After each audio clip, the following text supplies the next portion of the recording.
wise, and his endeavors will now be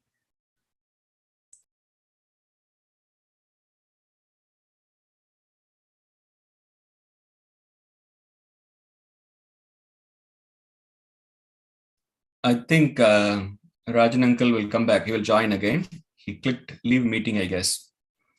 So let's wait for a second.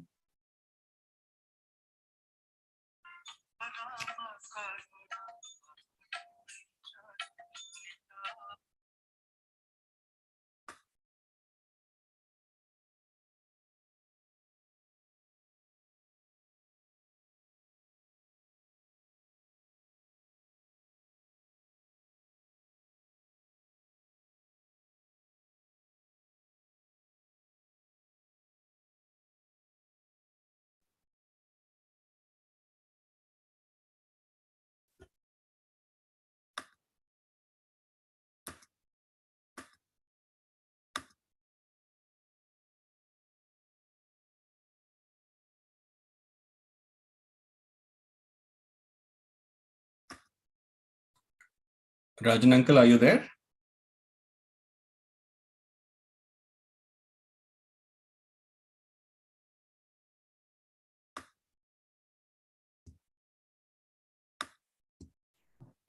Rajan uncle, can you hear me?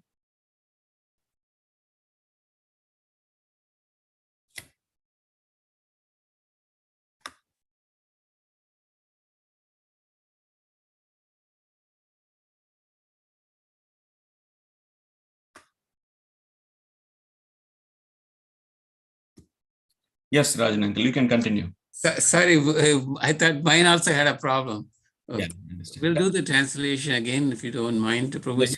Yes, please. This is the most confidential part of the Vedic scriptures. O sinless one, and it's disclosed by me. Whoever understands this will become wise, and his endeavor will know perfection, purport. The Lord clearly explains that this is the substance of all revealed scriptures, and one should understand this as it is given by the Supreme Personality of Godhead.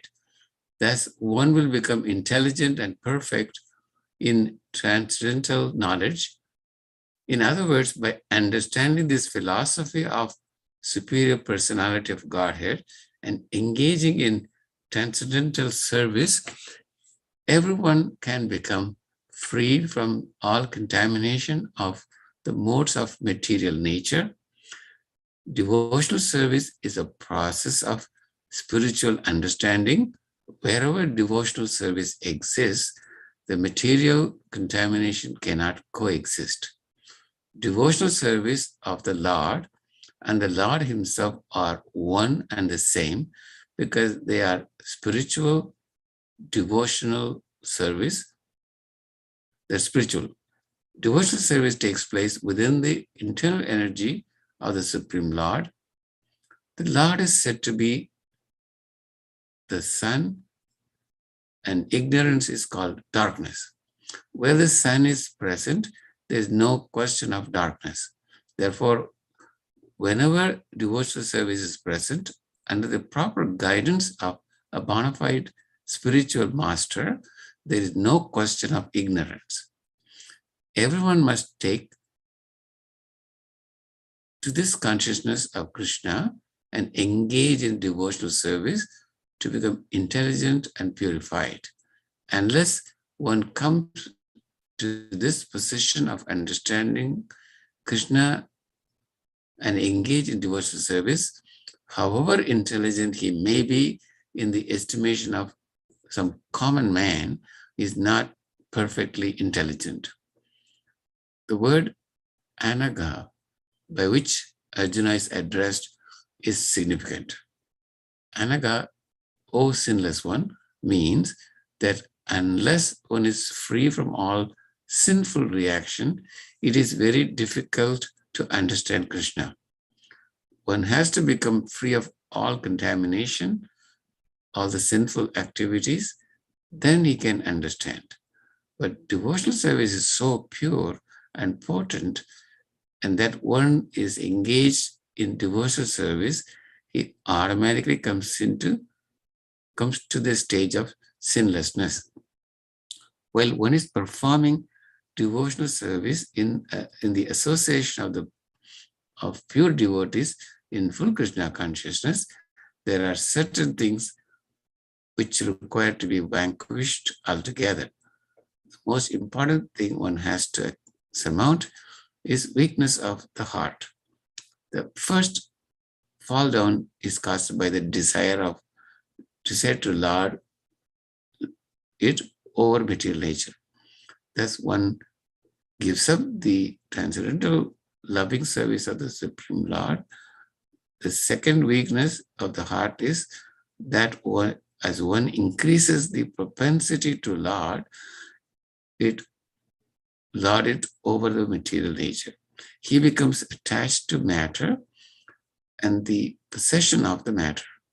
The problem of material existence are due to these weaknesses of the heart. In this chapter, the first 5 verses describe the process of freeing oneself from these weaknesses of heart and the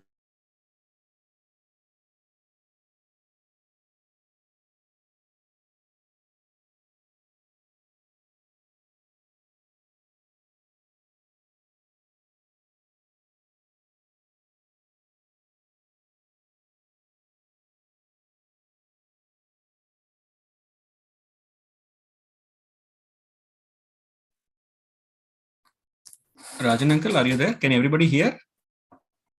Or is it only me?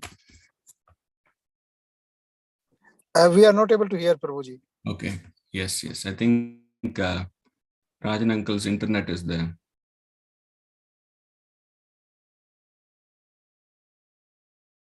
We'll just give a few seconds. Yes, I think his internet is gone again. So let's. Okay, the second weakness of heart is that as one increases the propensity to lord over material nature, he becomes attached to matter and the possession of matter. The problems of material existence are due to weakness of the heart. These weaknesses of the heart. In this chapter, the first 5 verses describe the process of freeing oneself from these weaknesses of heart, and the rest of the chapter from the 6th verse through the end discusses Purushottama Yoga. Thus ends the Bhaktivedanta purports to the 15th chapter of the Srimad Bhagavad Gita in the matter of Purushottama Yoga, the yoga of the Supreme Person. Okay. It's a beautiful verse, and Krishna very beautifully brings this point. 1 second, let me see here. Yes, Krishna beautifully says in this last verse of this chapter, Yati guyatamam shastram idamuktam maya etad buddva buddhimanshat krita kritayascha bharata. He says, this knowledge, whatever he has spoken in this until now, is the most confidential part of the Vedic scriptures.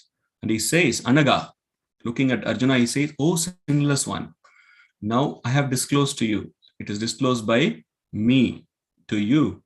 Whoever understands this, first they will become wise, then whatever they do will become perfect. So now we can see what the important points in this particular purport Prabhupada brings.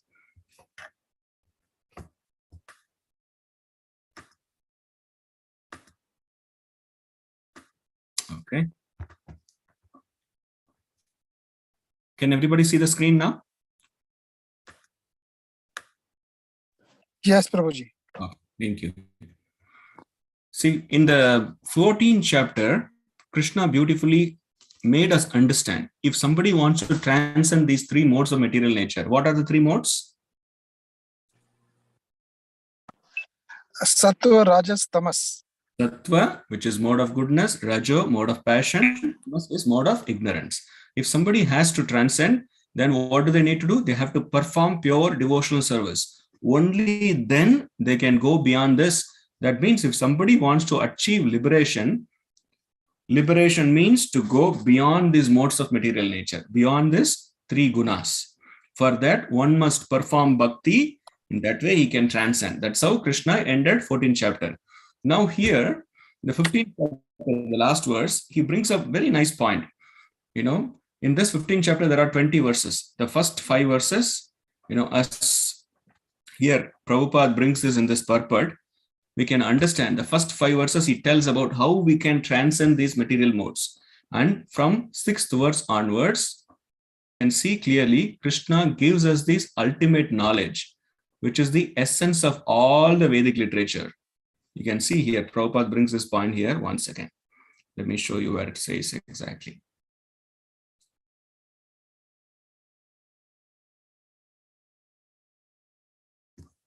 Okay.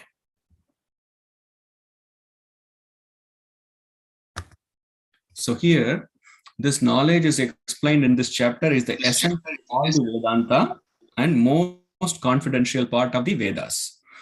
As we said, there are 4 Vedas compiled by Vyasadeva, and there are thousands of Upanishads. Out of them, 108 are important, and there are Puranas, 18 Puranas. Out of 18 Puranas, 6 of them are considered in mode of goodness, 6 of them in mode of passion, 6 of them in mode of ignorance. And this great personality, Vyasadeva, he also gave Mahabharata. In Mahabharata, Bhagavad Gita is inside in Mahabharata.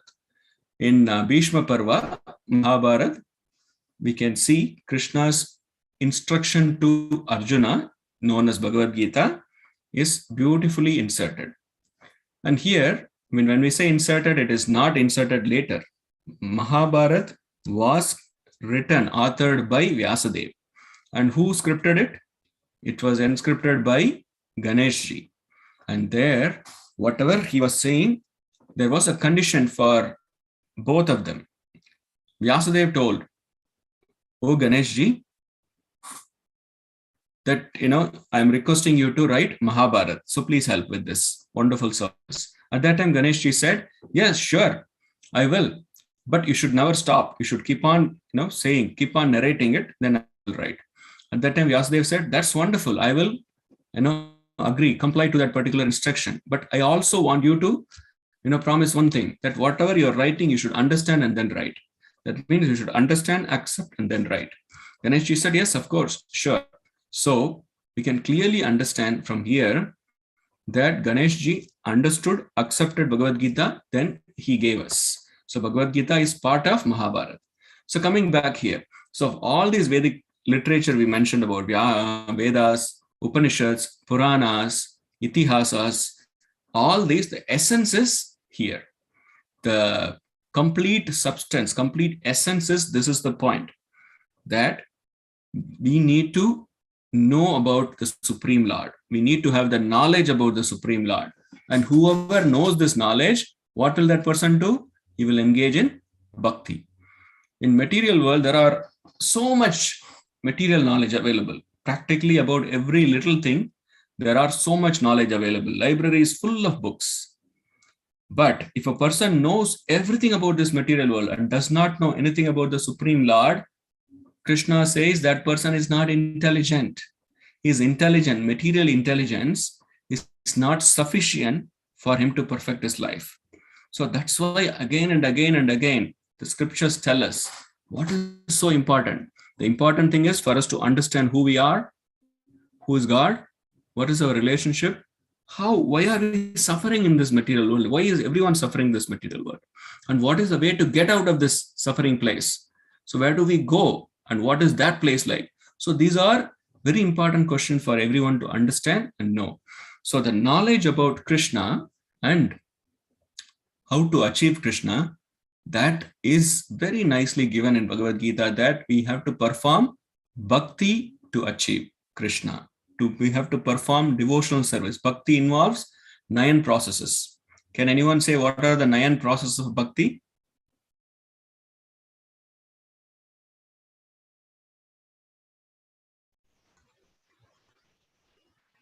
Anyone? Hearing? Yes, please. Hearing is the first. Then Singing. Shravanam, Kirtanam, that is Shravanam is hearing, Kirtanam is singing or glorifying Krishna, and Vishnu Smaranam, remembering Vishnu or Krishna, And then Pada Sevanam, service to the lotus feet of the Supreme Lord. And then Archanam, Vandanam, Dasyam, Sakyam, Atma Nivedanam. Archanam is worshipping the Lord, then Vandanam, offering prayers, Sakyam in fraternity, and then Archanam, Vandanam, Dasyam, serving the Lord as a servant. Serving the Lord as a servant. In the mood of a servant is Dasyam. Then Atma Nivedanam is complete surrender to the Lord. Serving the Lord with all mind, body, and senses. So that these are the 9 processes of bhakti. So when we say bhakti, one can perform any one of these 9. And first one, the foremost important thing in bhakti is to hear. What we are doing is hearing and saying, the glorifying the Supreme Lord and His glories. So we are doing Shravanam and Kirtanam. Okay. So this is the essence. The essence of every Vedic literature is to know Krishna. Is to know Krishna. That's why Krishna says in the 15:15, most important verse, Sarvasya chaham hridhi sannivishto matasmritinyanam apohanam cha vedaischa sarve rahameva vedyo vedanta kritveda videva chaham. He says, of all the Vedas, I am to be known. That is very, very important. And Krishna says, I am seated in everyone's heart. He says, Sarvasya chaham hridhi sannivishto. I'm seated in everyone's heart. Mata smritir jnanam apohanam cha. The remembrance, forgetfulness, the knowledge, everything comes from Supreme Lord. And then Krishna says, Vedaischa sarver aham eva vedyo. Of all the Vedas, I am to be known. Krishna is the essence. Krishna is the goal of knowing all the Vedas. And further he says, Vedaischa sarver aham eva vedyo vedanta krit veda videva chaham. That's how Krishna concludes that. So here we can clearly understand the knowledge explained here is the essence. So what is the essence? Essence is to know who Krishna is, what is our relationship, and performing devotional service. That is the essence. And what is the result of that? One will become wise because he knows the essence. And then whatever he does it, because he is performing devotional service, everything will be perfect. And to perform devotional service, this is required. What is required? Sinlessness. Then we would wonder, oh, do I have to be completely free from to perform bhakti? This is the beauty. Once we start performing bhakti, we will automatically become sinless. That's how Prabhupada beautifully says in the purport. When one performs bhakti, he will become automatically sinlessness. You might wonder, how does that happen? This is the beauty. Like when we perform bhakti, gradually we give up material attachment and we develop attachment for Krishna. Let us get it clear. We decrease our attachment for material things and increase attachment for Krishna. In that case, gradually, it is a matter of time. All the sinful thoughts, sinful desires will completely be vanished. In material world, we see everyone. If we see everyone practically, other than these pure devotees, everyone is behind material possessions. Everyone wants to accumulate more and more and more. There is no end to greed. And men is ready to do anything. Human beings are ready to do anything for their sense gratification. Once in Akbar's assembly, Akbar was not in a good mood. So at that time, Birbal, we all know Birbal was a Vaishnava. He was a devotee of the Lord. And he studied Bhagavad Gita. So he knew the essence. So he was always giving the right instructions to the Emperor Akbar. One time what happened, one particular day, when they're having discussions, they were talking about many things. They're talking about, welfare activities for people. At that time, the ministers were giving some details. Okay, these many people, they need financial support. Like that, when they were discussing, Akbar was a little bit like disinterested. And somebody said, we have to, give, otherwise there will be unrest in the society. Like that, they kept on going. At that time, Birbal made a statement. Birbal said, yes, we must provide basic necessities for all the human beings so that they can focus their energy on spiritual life. And then furthermore, he said, because in material world, what we see for accumulating or getting money, Man can do anything. He will do anything. He will go to any extent that we are seeing in this world. So when he said that, Akbar was, what? What are you saying? He said, for getting money, people will do anything. They will go to any extent. They will sacrifice, even something very important. Oh, what do you mean by that? At that time, Birbal said, let me explain, O king. He said, this is the plan. See, we will make an announcement that anyone who wants a bag of gold coins, they have to follow what the king says. So they made an announcement. Then one person who was a poor man, and he came to Birbal and said, I am ready to do that. Whatever the king says, I'm ready to do it. Please tell me what to do. The king said, okay, now it is the winter season. Do you see a pond right here? Yes. In that pond, you have to stand without upper clothes. That means you can have only lower clothes. Without upper clothes, you got to stand in the water throughout the night in the winter. The man said, I am in desperate need of money. And what is the price? You will get 100 gold coins, a bag full of gold coins. So the man agreed. And the man, he first entered the water. The water was chilly cold. And he stood there. And few minutes went. He was literally shivering initially. Then gradually the night started passing. And the man stood there the whole night. Next day morning, the emperor woke up, and to his surprise, he saw the man. He still was standing in the pond. He was just waiting for the sunrise. And then emperor was completely surprised. He said, gods, get that man to my court. And then by then, Birbal also was called. This man came, and the king asked, are you okay? He said, yes, I'm not okay, but somehow I stood there in the water for throughout the night. So can you give me my price so that I can go home and provide for my family? At that time, Akbar said, yes, I will give you, but I want to, check with you. How did you do this? At that time, the man said, in a far distance, I saw a light. In that light, I got some hope that yes, soon in few hours, it's going to be a sunlight. So I just have to be here for few more hours. So that was giving me a ray of hope. That light was giving me a ray of hope. Then immediately Akbar giggled and said, oh, that means you got warmth from that light? But king, that light is not near, it is very far. But you said you got hope from the light. That means you got warmth from the light. That's why you could stand. So you don't deserve this price. You go away. Since Emperor Akbar, right, he sometimes can be very strong. So he didn't want to talk back.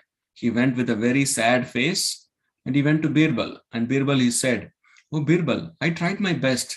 But look what happened. The Emperor Akbar, he refused to give me the present. And he says, I got warmth from that light. This does not make sense. Please do something. At that time, Birbal thought, don't worry, I will try to help you on this. So next day, he went to Akbar. First, he said, I want you to come for a feast.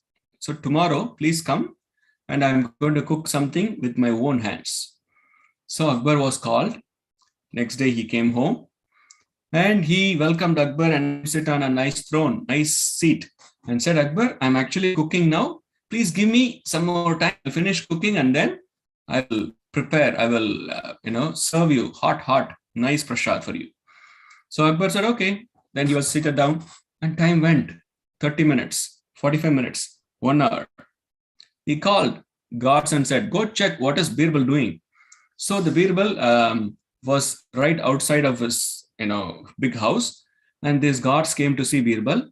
And Birbal was actually cooking, but it was quite strange. He kept the pot with rice and everything on a stove. He kept the pot on a little distance, from the fire. The fire was down on the ground, but he kept the pot hanging. There was a huge gap between the fire and the pot which was hanging with rice and whatever the ingredients needed on it. And the guards got confused. Did Birbal become crazy? Why did he do that? Then both guards came to Akbar and said, we saw something strange. I don't know what happened to Birbal. He was cooking, But actually the fire was down, but the pot, which was supposed to be kept on the stove, was hanging much higher than the stove. So Akbar called Birbal, go call Birbal, let me ask him. So he called Birbal and said, Birbal, what are you doing? It's been like more than 2 hours now and nothing is ready. So why are you making me wait like this? What are you trying to do? That time Birbal said, oh king, I'm so sorry. I'm actually still cooking. But it takes time. I don't know why. Some days are like this. Akbar understood. He's trying to play a trick. So Akbar said, okay, tell me, Birbal, what are you trying to say now? He said, oh king, you understand that it is not possible for the food to be cooked if the fire is far away, right? And this is not even so much distance. It's only like 3 feet up, just 3 feet up. Yesterday, you said to the man who was standing in the cold water that he got warmth from the light which is far away. How is that possible? Then Akbar understood, yes, that's a mistake. Now I agree that humans will do anything, even they will risk their own life to look for material wealth. And then furthermore, Birbal, he called that person and he made Akbar to give that gift which he deserved, and the man became very happy. And again, he reiterated the point. So as a king, you must provide whatever is necessary, basic necessary for the citizens, so that they can focus on the spiritual life. So this point this point was very clear for Akbar, and he understood that in a right way. So this is very important for us to understand. Yes, we all need to work for our basic necessities. But if we think our goal is only to accumulate money more and more and more and more, and for greed, there is no end. As Mahatma Gandhi said, there is enough for everyone's need in this world. And it is not enough for one person's greed in this world. That means even if one greedy person, for him, nothing is enough. He wants more and more and more and more. But there is ample amount of resources available. It is only the human greed which is making, these troubles which we see, the disparities we see in this society. Another important point in this verse for us to understand is, beautifully Prabhupada brings this point, that how devotional service, bhakti, will transform somebody's heart. And not only transform, it will elevate the person's consciousness, and gradually he will become fully freed from material attachment and fully get attached to the Supreme Lord. So for this, one need to understand this knowledge given by Krishna.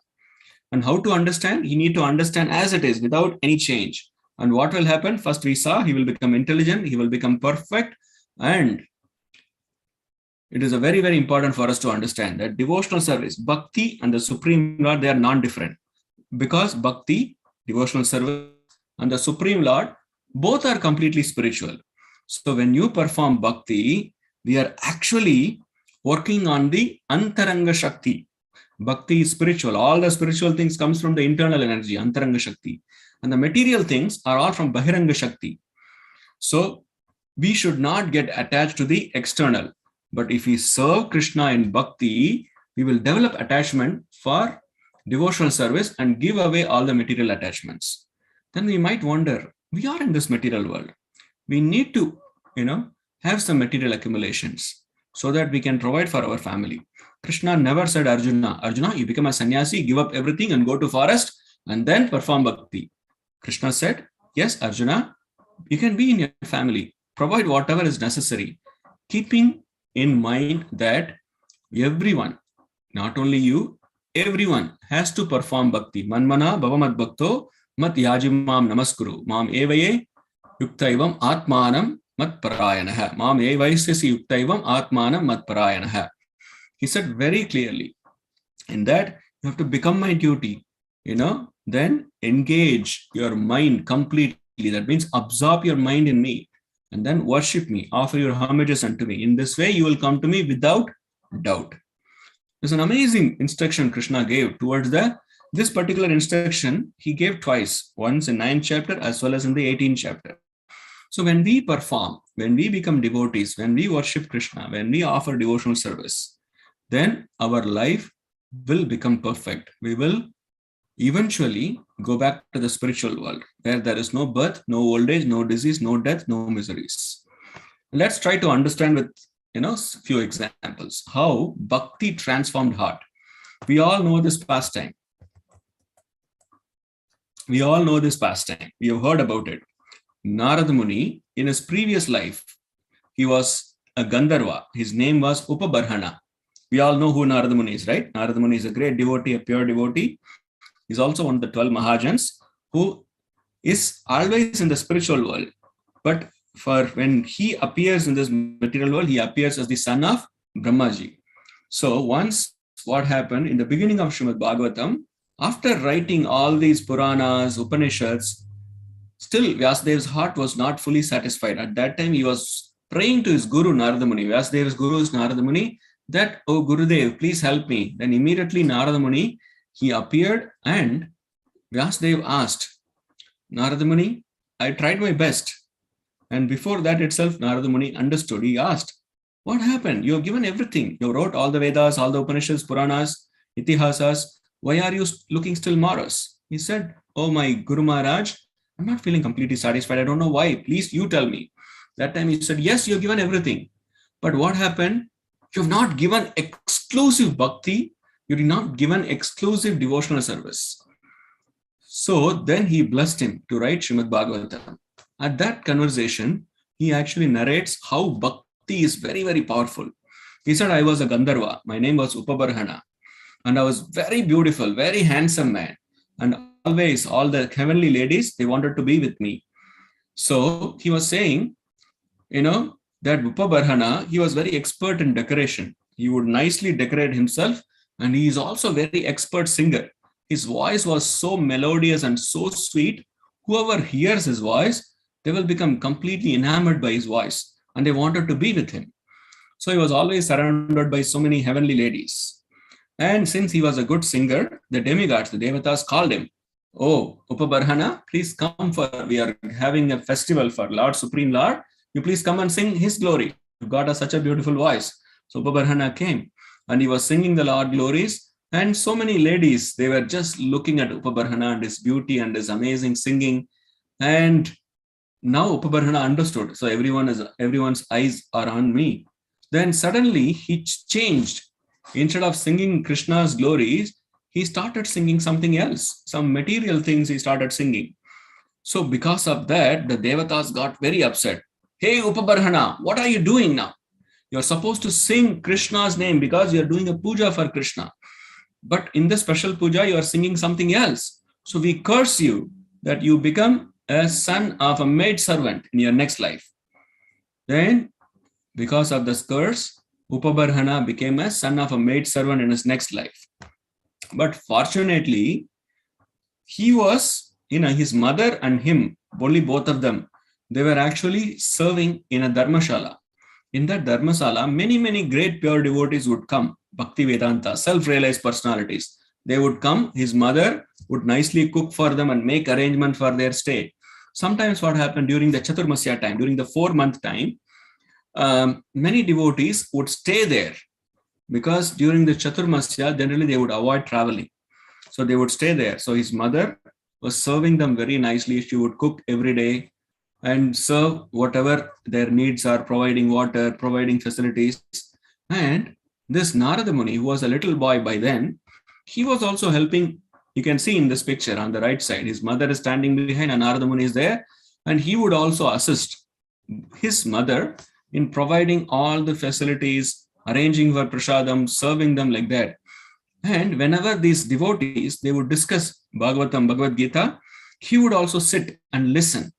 And they became very pleased, these devotees. And they blessed the child and said that, may you be Krishna conscious. May you achieve the highest success. So because of the blessings of the Bhakti Vedantas, even though he was hardly 5 years old, he became completely empowered by these great devotees. And he became a nice devotee. And soon after, these devotees left. One day his mother went to a forest. At that time, she was bitten by a snake, poisonous snake, and she died. Now try to understand the situation. He was a little boy, hardly 5 years old. And the only person he had in his life was his mother, no other relations. and she is also dead now. And what would happen to a little child?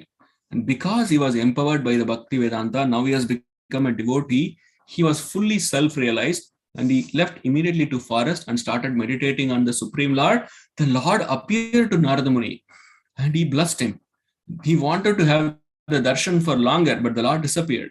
He said, you will perfect your life in this very life. In next life, you will come back. So it's a long story. I'm making it short. And in the next life, he became Narada Muni. And Narada Muni, we all know, such a great devotee. And he had the boon, we can say as a boon, because Daksha Prajapati, he cursed Narada Muni that you will not be able to stay in a place. But he made it as a curse became a boon. He was traveling everywhere and giving Krishna consciousness. If you see the pages of Bhagavatam, everywhere the glories of Narada Muni comes. In the Durva Charitra, Narada Muni is there. In Prahlad Charitra, Narada Muni is there. In Vyasadev, Narada Muni is already there. Every pastime, Krishna's pastimes, Narada Muni is there. Every pastime you will see the amazing presence of Narada Muni and his wonderful Leela. So this Narada Muni, he was explaining that how devotional service, bhakti is very potent. Only by getting association of these pure devotees, association of these advanced devotees, anyone can perform bhakti and perfect life. And he actually gave this assurance. I am the example for this. I was a simple son of a maidservant. Now, by their mercy, by the association, I am now a devotee. And we all know how glorious is Narada Muni.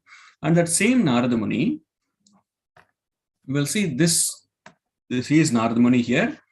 This personality, we heard the story before. There was a person called Srinivasa Nayaka in a place, Shimoga district, Karnataka. And this man, he was a diamond merchant. He was very well known, very rich. And this Srinivasa Nayaka, he was a very handsome, very rich, and he also knew the languages very well. He knew Kannada and Sanskrit very well. And another important thing he had was a very nice ability to sing. He was a very nice singer. But only one problem with Srinivasa Nayaka was he was a very stringent, very stingy person. He was so stingy that he would not give anything to anyone. Whatever he has, whatever he earns, he will just keep on accumulating for himself. So he would not give away anything. That means he doesn't give any charity to anyone. One day, a person who was looking a very poor person, he came and begged Srinivasa Nayaka. He said, sir, I've not eaten for a long time. I need to provide for my family. Can you please give me some money? Then Srinivasa Nayaka said, see, look, I don't want to give you any money. Get away from this place. Then he again begged, sir, you are a very rich person. You are a diamond merchant. You have lots of money. If you can give me some money, I can come back and work for you. Please help me. Srinivasa Nayaka became very upset. He said, I told you earlier, I don't want to give you anything. Get away from this place. So Srinivasa Nayaka, he literally chased that man away. So the poor man, he was thinking, what should I do? But he heard in that village, in that particular town, everybody said, Srinivasa Nayaka is a very stingy person, but his wife is a very generous. She gives charity to people. So he came back and Srinivasa Nayaka's house was behind his store. So he went around the other side and knocked at the door. Wife of Srinivasa Nayaka, she opened and he asked, oh mother, I am hungry. I need to provide for my hungry family. So can you please give me something? Then she thought about it. She did not have any money because her husband doesn't give any money to her. And she was just thinking like this. And suddenly her finger touched the nose ring and she understood. Yes. Okay. I'm going to, this is a diamond nose ring. I'm going to give this nose ring to you. So she went inside and opened the diamond nose ring and they brought it to the person and said, see, this is not an ordinary nose ring. This is diamond studded one. You can take it to the market and sell it and you can feed your family. The man happily thanked her and said, thank you so much, mother. And he went away. And what happened? This poor man, he came to Srinivasa Nayaka's store again. And he told him, oh, Srinivas, look at this. I have a diamond nose ring. You keep this and then give me money for this. Oh, then Srinivasa Nayaka became happy. Now I can give you money. He was just picked up the nose ring and saw, I've seen this somewhere. Then it struck him. Oh, this is my wife's nose ring. Hey, where did you get this ring? He said, I just got it. he did not reveal it. So he said, okay, I'm going to come back. So he closed the store and he made the man stand outside. Then he went immediately to his house, which is the back of his store. And he knocked at the door. His wife came and he asked. He kept this nose ring in his hand. He didn't show to his wife and said, there's something different in you. Why don't you, where is your nose ring? I can't see your nose ring. Then she said immediately, oh, there's something wrong now. If I say that I gave this nose ring as a charity to my, to a poor man, my husband will get angry. And, he may even chase me away. So I don't want to be. So she was a very chaste, very, obedient lady, actually. And she got very upset with the whole situation. She wanted to help somebody. But the situation is such that her husband is about to chastise her. So these are like 100 years before. We can understand how it was, right? So she became very scared. She went inside and she had, some poison. And that poison was, was supposed to be for something else, It is basically for something like an insecticide or something like that. So which is not meant to be consumed. But she picked up the poison and she was about to drink that poison. At that time, something glittered inside and she saw there was a nose ring inside.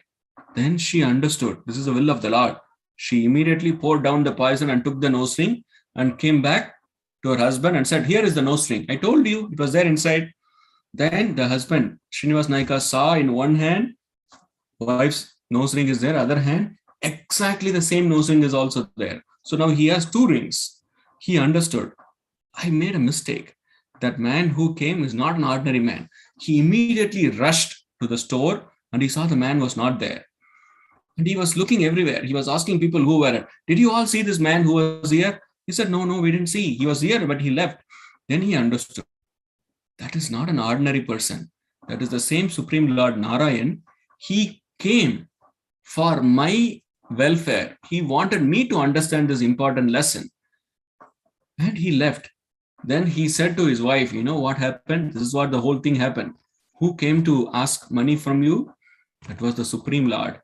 I'm such a, lowly, person who was very stingy, did not even give charity. And I wanted to accumulate more and more. I don't want to live a life like this. So he immediately gave away all his wealth and distributed in this village. And he called his wife and sons and said, now we are going to go for yatra, go to different holy places and sing the glories. Since he was a very good singer, his songs were very, very popular. And after some time, he met his guru called Vyasa Tirtha. Vyasa Tirtha is in the parampara of Madhvacharya. He is in the Madhva Sampradaya and he got initiated and he was given the name as Purandaradasa. Purandaradasa name is a very, very popular name in Karnataka. Not only in Karnataka, all over India. Those who are familiar to Carnatic music, vocal Indian music, they are familiar to this Purandaradasa because Purandaradasa has wrote 400,000, 4 lakhs songs. And most of his songs in the glories of the Supreme Lord. And his compositions are very, very, very amazing. He is one of the pillars, we can say one of the pioneers of Carnatic music. All the Alankars and all the Kritis are composed by Purandaradasar. And Purandaradasar is also said by many devotees as he was the incarnation of Narada Muni. So in both these pastimes, we can understand how, because in this Purandaradasa pastime, he was not a devotee. He was a materialistic person, but his wife was a devotee and his wife was constantly worshipping the Lord. Oh Lord, I want my husband to become a devotee. So please somehow make him as a devotee. Because of the prayer of his wife and because of the bhakti, pure bhakti she had on Krishna, the same Krishna appeared as a man and he performed this pastime and Srinivasa Nayaka became the great Purandaradasa. So bhakti is very potent. Bhakti can transform everyone. So if we understand and perform bhakti, our life will become perfect. What do we need to do? We need to do these 4 things. First, we need to hear from devotees, associate with them, then read Bhagavad Gita Bhagavatam, then chant the holy names, and then eat prasadam. If we do these 4 things, that's all. Associating with devotees, reading Bhagavad Gita Bhagavatam, then chanting Hare Krishna, then eating prasadam, for sure, it is a guarantee that one will become a pure devotee and he will be completely free from all these material miseries and material problems and can go back to spiritual world for sure. It is a guarantee by Srila Prabhupada and all the great acharyas. So with that, we will conclude. Does anyone have any question or anything anyone would like to share? It's really nice. I didn't know the Prandaradasa has such a big history behind him. I knew him only as because he was from Karnataka. I knew about it because a lot of our Carnatic singers mentioned the name, but I didn't realize there's such a beautiful story. Thanks for narrating it so beautifully. Thank you. Thank you. Thank you, Rajananda. Yes, the Purandaradasa, I wanted to say because this particular pastime tells us how important it is to be with the devotees. Even if a person may not be, but if he is associating with the devotees, because of their mercy, we will get bhakti and we will perfect our life. So, thank you. Anyone else would like to share anything?